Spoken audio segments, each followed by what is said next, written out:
Hello अस्सलाम वालेकुम my YouTube family. My name is Anusha वसी अंसारी एज़ यू नो। सो आज हम आपके सामने डिस्कस करने जा रहे हैं क्लास 10 चैप्टर 13 एक्सरसाइज 13.1 का क्वेश्चन नंबर 5।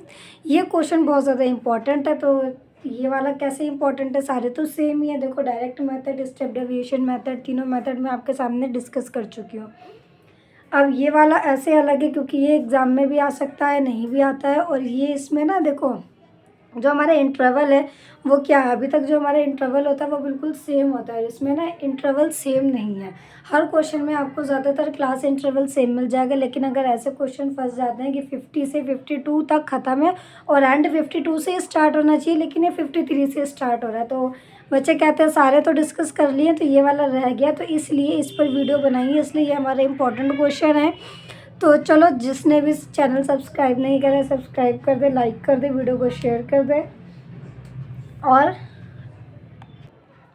तो सबसे पहले हम ये डिस्कस करते हैं कि हमारा जो क्लास इंटरवल है ये हमारा कैसे होगा। तो देखो, सेम करने के लिए क्या है, जब भी आपको इस तरीके से दे रखा हो क्वेश्चन कि जिसमें आपको क्लास इंटरवल जो है वो हमें अरेंज नहीं दे रखा हो, वो हमें प्रॉपर वे से अरेंज ना हो। देखो, ये अरेंज होना ही ज़रूरी है। अगर आप ऐसे ही सॉल्व कर दोगे ना तो आपको क्वेश्चन गलत हो जाएगा। लेकिन अगर इसको सबसे पहले क्या करना है, अरेंज करना है। तो क्या करना है, नंबर्स ऑफ मैनेज, या मैनेज करना है, डायरेक्ट लिख लेते हैं। ये जो हमारा पार्ट है इसे हम क्या कर रहे हैं, मैनेज ही तो कर रहे हैं।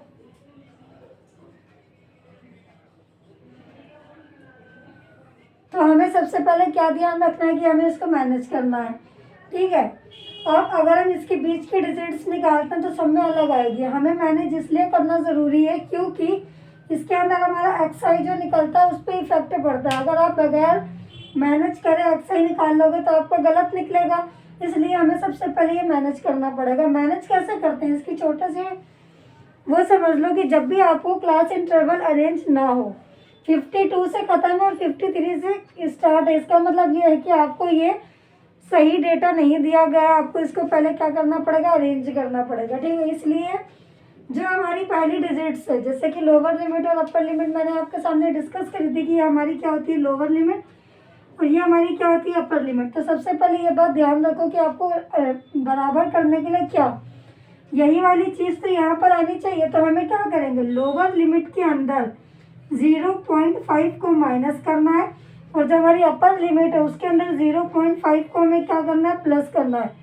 पूरी सीरीज में हमें यही वाला मेथड अप्लाई करना है कि जो लोअर साइड है उसमें 0.5 माइनस कर देंगे, और जो हाईएस्ट वैल्यू है, अपर वैल्यू है, उसके अंदर हम 0.5 प्लस कर देंगे। तो चलिए स्टार्ट करते हैं। 50 में से अगर हम 0.5 माइनस करते हैं तो हमारा 49.5 आता है, ठीक है। और 52 में अगर हम ऐड करते हैं, आधा घटा देना आधा बढ़ा देना, यही तो करना है, तो हमारा 52.5 आता है। इसी तरीके से 53 में से हम क्या करते हैं, आधा माइनस कर देंगे, तो क्या बचेगा, 52.5। अब देखो, ये दोनों सेम हो गई, हमें सेम ही तो करना था। और इसमें 55.5।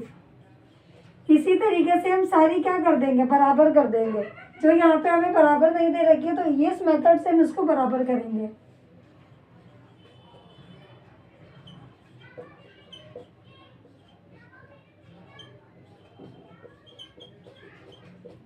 किसी को माइनस करने में और ऐड करने में दिक्कत होती है तो वो मैं अपनी ओल्ड वीडियो में बता चुकी हूँ कि हम ये पॉइंट वाला प्लस माइनस कैसे करते हैं। वहाँ पे आप जाके उसको देख सकते हैं कि हम प्लस माइनस कैसे करते हैं। तो आई होप ये वाला कॉन्सेप्ट तो क्लियर हो जाएगा। अब हमें निकालना है क्या, एक्स आई। एक्स आई क्या होता है, इन दोनों को प्लस करो और 2 से डिवाइड कर दो। सब में यही अप्लाई करना है कि इन दोनों को प्लस करना है, 2 से डिवाइड करना है, तो इसके बीच का जो कॉमन है वो 51 लिख लेगा। कैसे, देखो, 49 प्लस 5 के अंदर हम क्या प्लस करेंगे, हम ऐड कर रहे हैं 52.5, तो ये 10 हो गया।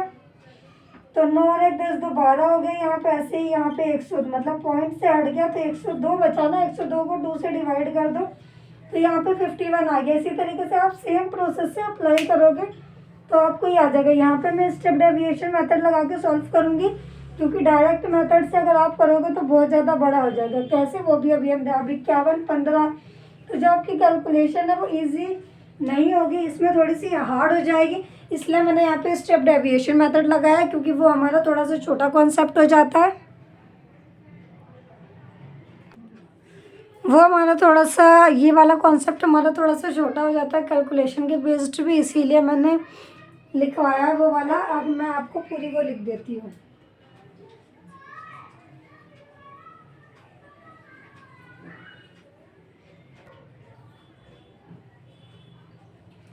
तो यहाँ पे ये बच्चों ने निकाल ही लिया आएगा, तो यहाँ पे आ जाएगा।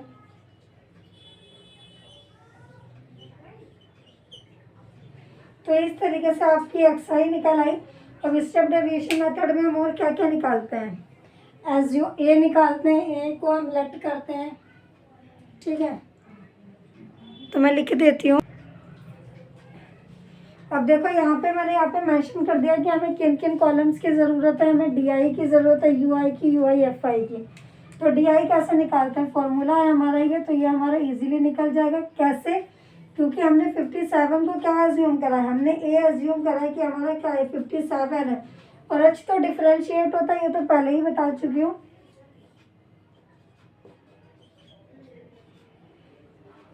अब आपको क्या करना है, FI और UI। अब देखो FI और UI अब आप इजीली छोटा कर सकते हैं कि हमारी जो कैलकुलेशन है वो हमारी कैसी हो जाएगी, छोटी हो जाएगी। अब तो आप अगर इसको इससे करते हैं तो 30 आता है और 110 आता है, और यहाँ पे इन दोनों का सम कर देंगे, माइनस में आ जाएगी या 0 में। अब यहाँ पर ये देखना है कि हमारा जो सम है वो प्लस में आ रहा है या माइनस में आ रहा है, ठीक है।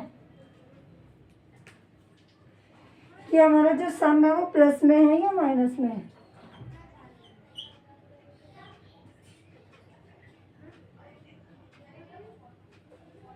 तो ये जो हम माइनस करेंगे, इसका सम 140 है और इसका सम 165 है। तो आप ये देख सकते हो, आपको एक तो फ्रीक्वेंसी का सम चाहिए जो मैंने यहाँ पे लिख दिया, दूसरा आपको FI UI का सम चाहिए। 165 में 140 को माइनस करोगे तो आपके पास जो आंसर है वो कितना आएगा। अगर हम माइनस करेंगे तो हमारे पास वैल्यू तो सिर्फ 25 ही बचेगी। ये मिल गया, ये मिल गया। फॉर्मूला हमारा होता है, हमें मीन निकालना और स्टेप डेविएशन मेथड से निकालना है। ये होता है। अब तक तो बच्चों को फॉर्मूला याद हो जाना चाहिए। FI UI का सम कितना हो गया 25, और ये हो गया 400, और इंटू में H हमारा हो गया 3। अब यहाँ से इसको सॉल्व ही तो करना है।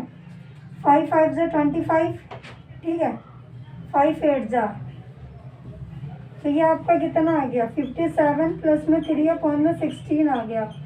अब ये हो गया 0.1 के करीब हो गया, तो ये 0.1 आंसर आ गया।